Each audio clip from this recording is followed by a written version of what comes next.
Good afternoon, ladies and gentlemen. Günortanız xeyir xanımlar və cənablar, əziz qonaqlar. We are very glad that Çox şadıq ki, during the official visit of Baş nazir Prime Minister Babişin rəsmi səfəri zamanı business delegation Çekiyanın böyük biznes nümayəndə heyəti onu müşayiət edir. is a very good Bu, sign of biznesin potential interest. birgə aparılmasında qarşılıqlı marağın çox aydın işarəsidir.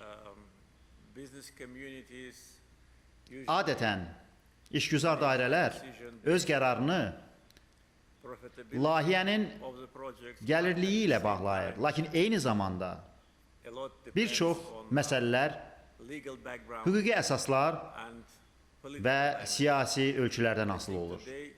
Beləliklə düşünürəm ki, bugün Azerbaijan are sending Çekiya və Azərbaycan liderləri message to the business community özlərinin işgüzar dairələrinə çox aydın mesaj göndərirlər.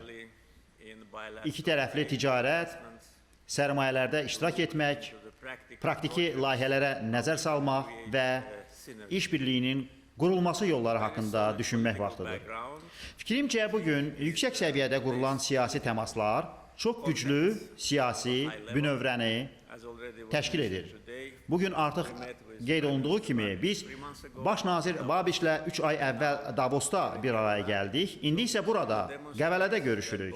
Bir sözlə bu həqiqətən göstərir ki, hər iki tərəf müxtəlif sahələrdə tərəfdaşlığın möhkəmləndirilməsində çox maraqlıdır. Bugün siyasi gündəliyin, Political agenda includes o cümlədən regional və qlobal siyasi gündəliyin bir çox mühüm məsələləri ilə yanaşı, biz həmçinin biznes imkanları, qarşılıqlı sərmayələr haqqında xeyli danışdıq. Biz konkret layihələrə toxunduq və bir mənalı olaraq biznes forumda bütün həmin məsələlər nəzərdən keçirilir. platform, the legal framework Əlbəttə, hüquqi çərçivəyə əlavə is hər hansı sərmayədar üçün potensial sərmayələr sahəsində iqtisadi vəziyyət də vacibdir.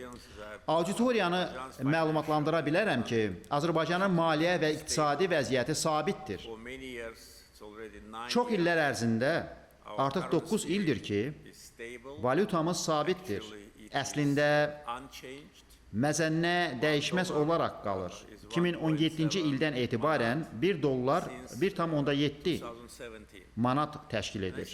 Düşünürəm ki, bu hər hansı yerli və xarici potensial sərmayədar üçün mühüm göstəricidir. During the last 20 years, Son 20 il ərzində 150 billion Azərbaycana sərmayə kimi 350 milyard ABŞ dolları yatırılmışdır və onun demək olar ki, yarısı xarici tərəfdaşlardan daxil olmuşdur. Bir sözlə, müsbət sərmayə iqlimi əlbəttə ki, əsas hədəf idi. Çünki aydındır ki, sərmayələr olmasa heç bir iqtisadiyyat inkişaf edə bilməz. Xüsusən də beynəlxalq gündəliyin qarışıq vaxtlarında.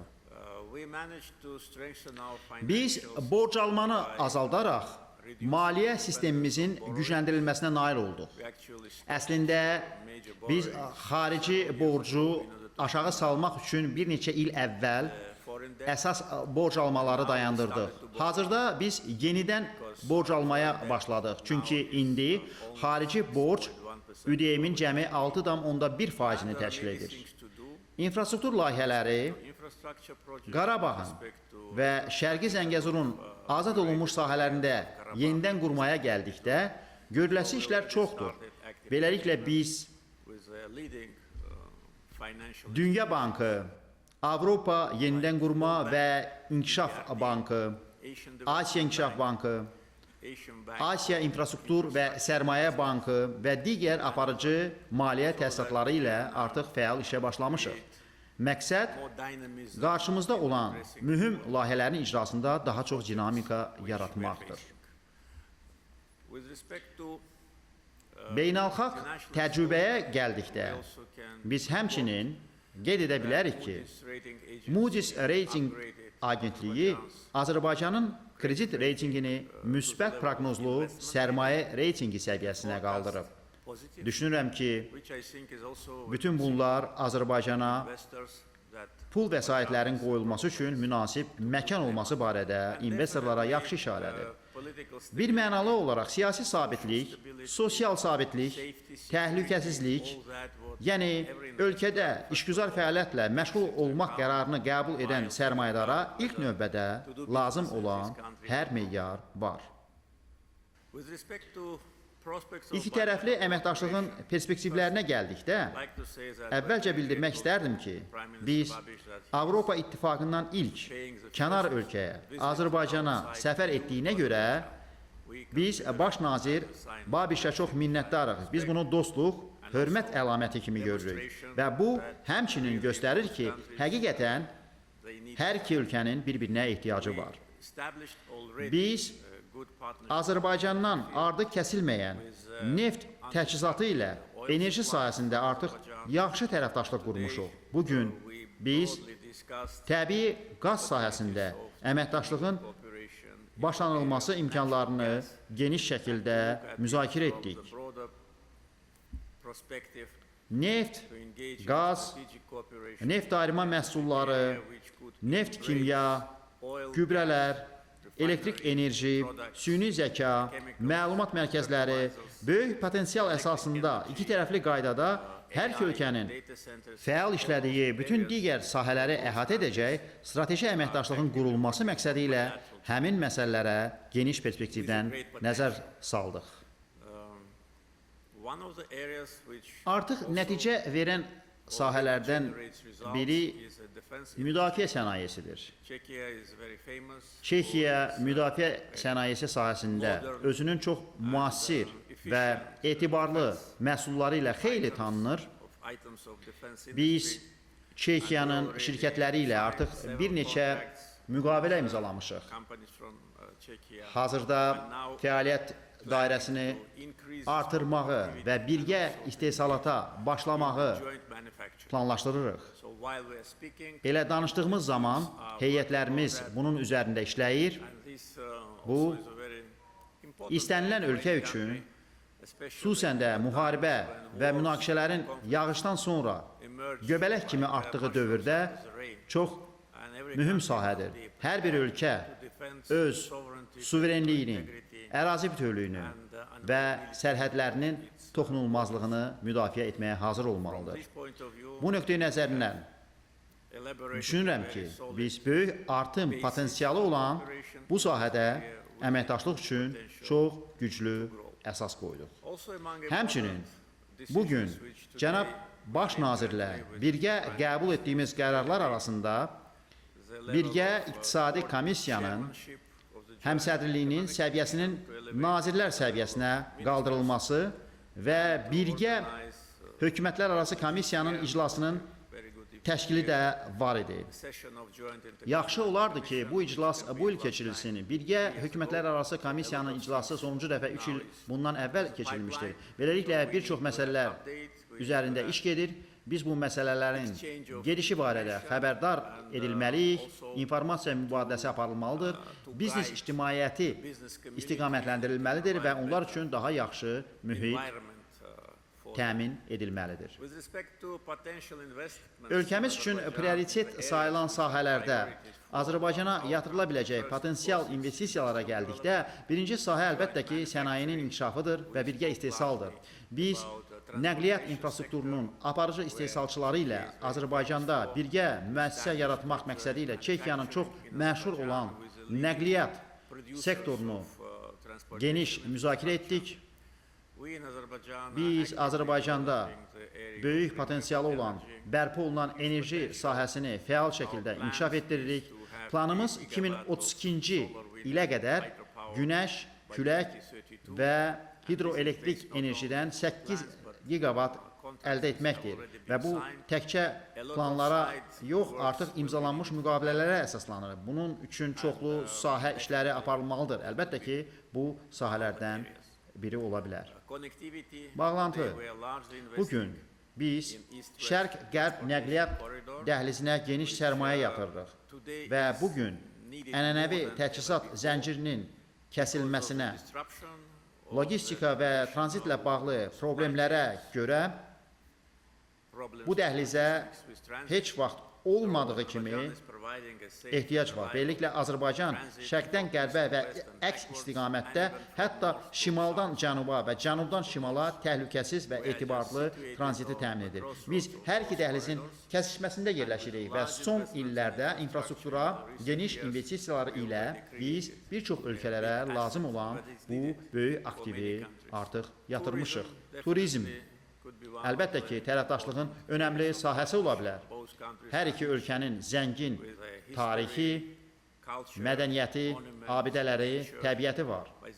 Yeri gəlmişkən, bugünkü forum təkcə Azərbaycanın deyil, daha geniş coğrafiyanın qədim parçası olan bir yerdə keçirilir. Qəbələ, əsrlər boyu qədim Qafqaz Albaniyası dövlətinin paytaxtı olub. Bugün deyərdim ki, Azərbaycanın turizm paytaxtıdır. Biz əlbəttə ki, əlaqələr, xalqlar arası təmaslar mövcud olan, lakin planlarımızı nəzərə alaraq artırmalı olduğumuz hava yolu əlaqəsi üzərində çalışmalıyıq. Biz həmçinin Azərbaycanın regionda artıq önəmli rol oynadığı hava ilə yük daşımaları sahəsində potensial əməkdaşlığı müzakirə etdik. Bir çox digər sahələr də var. Əlbəttə ki, qeydlərimizdə bütün məsələləri əhatə etmək mümkün deyil, lakin mən əminəm ki, biznes dairələri bugün biznesin qurulması və dostcana mühitin yaradılması üzrə potensiala dair aydın anlayışla bir araya gəliblər. Ümid edirəm ki, Çekiya və Azərbaycandan olan biznes dairələrinin nümayəndələri həm də yaxşı dost olacaqlar. Bu dostluğun təməli bugün qoyulacaq və o davam edəcək. Bir daha cənab baş nazir, hörmətli qonaqlar, Azərbaycana xoş gəlmisiniz.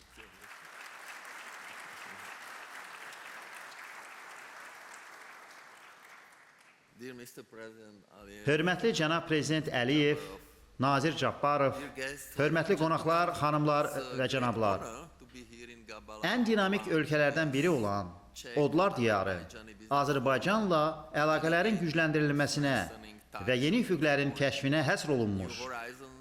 Çekiya-Azərbaycan Biznes Forumu üçün burada, Qəbələdə olmaqdan böyük şərəf hissi duyuram. Azərbaycan əlbəttə ki, bizim üçün, Çex Respublikası üçün strateji tərəfdaşdır.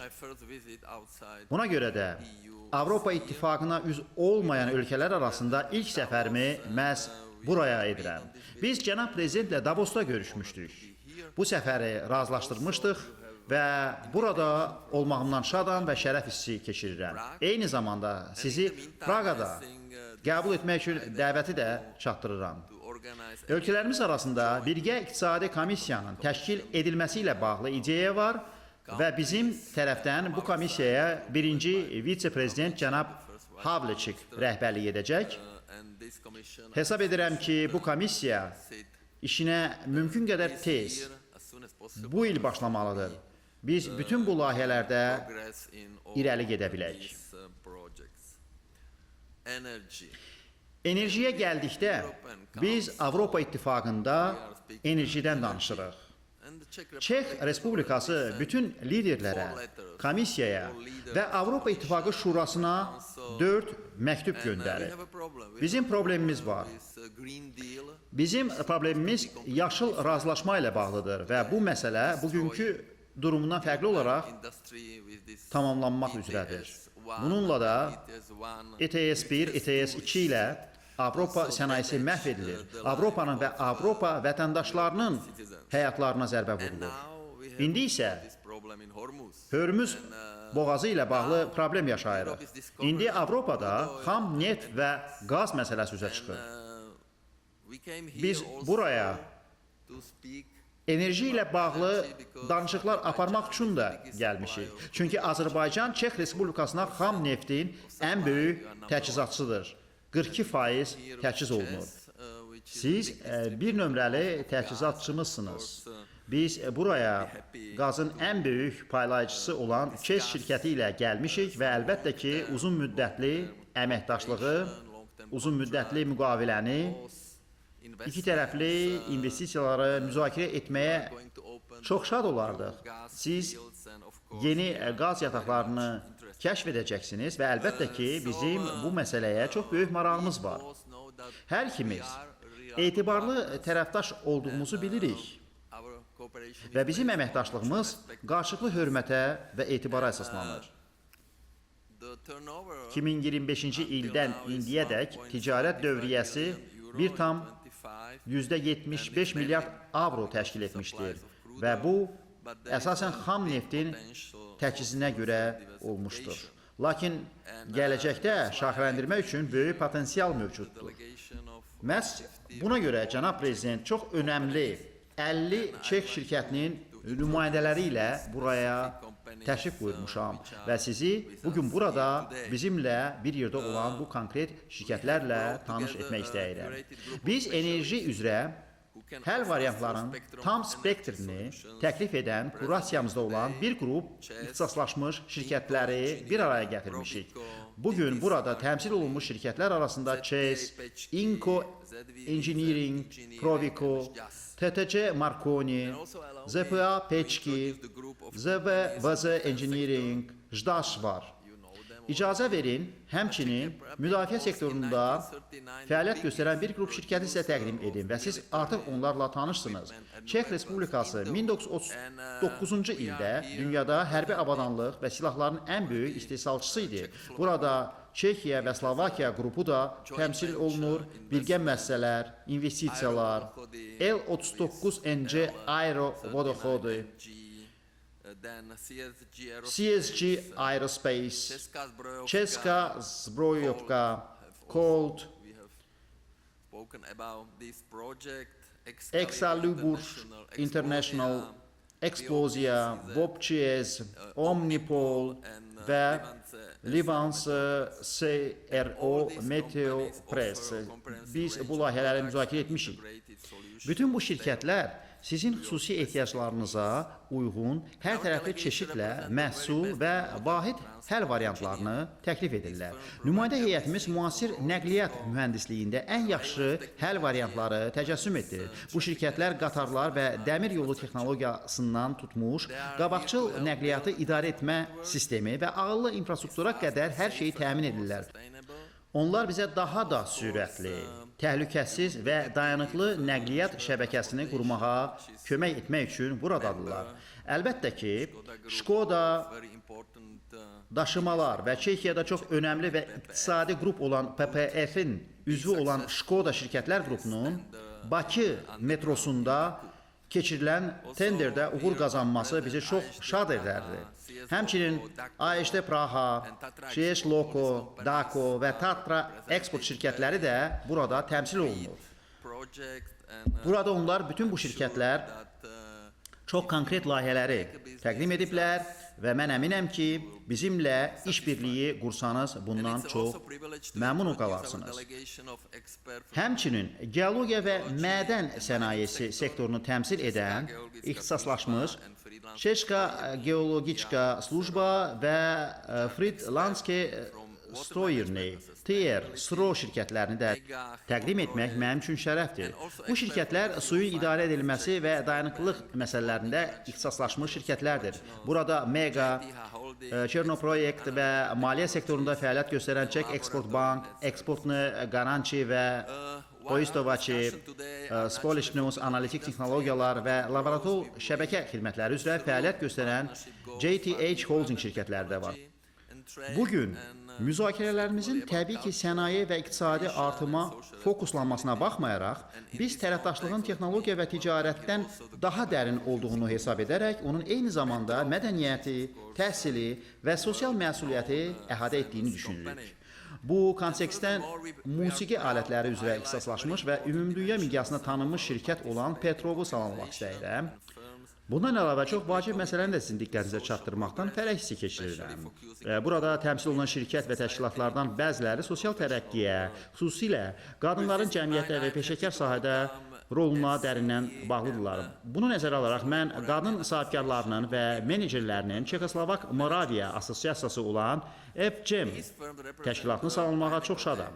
Bu şirkətlər müvafiq sənayelerin zirvəsini təmsil edərək 10 illər ərzində davam edən Avropa ənənələrini bugün qlobal bazarları müəyyənləşdirən müasir innovasiyalarla birləşdiriblər. Beləliklə, şirkətlərin siyahısı budur, çox böyük maraq var idi və biz yəqin ki, siyahıya 100 şirkəti əlavə edə bilərik. Lakin, cənab prezident, biz düşündük ki, müəyyən seçimlər etməliyik. Beləliklə, bu siyahı Çek şirkətlərinin gözəl ölkənizə və sizinlə iş qurmağa olan marağını əks etdirir. İndi isə şirkətləri öz təklifləri ilə çıxış etməyə dəvət edirəm. Hesab edirəm ki, bugünkü forum əlbəttə ki, bizim əməkdaşlığımızı intensivləşdirərək irəli aparacaq və bu bizim üçün çox önəmlidir. Çünki biz əminik ki, şirkətlərimiz əla məhsul və xidmətləri təklif edirlər. Biz birgə müəssisə yaratmağa, insanlarınızı işə götürməyə, tədqiqat və araşdırmaya investisiya yatırmağa, universitetlərlə əməkdaşlıq etməyə hazırıq və ölkəmizdə böyük potensial mövcuddur. Çox sağ olun. Mən sizi Praqada qəbul etməyi səbirsizliklə gözləyirəm və bundan əvvəl ümid edirəm ki, nümayəndələrimiz bu layihələri irəli aparacaq və ticarət dövriyyəmiz xeyli artacaq. Çox sağ olun, cənab prezident.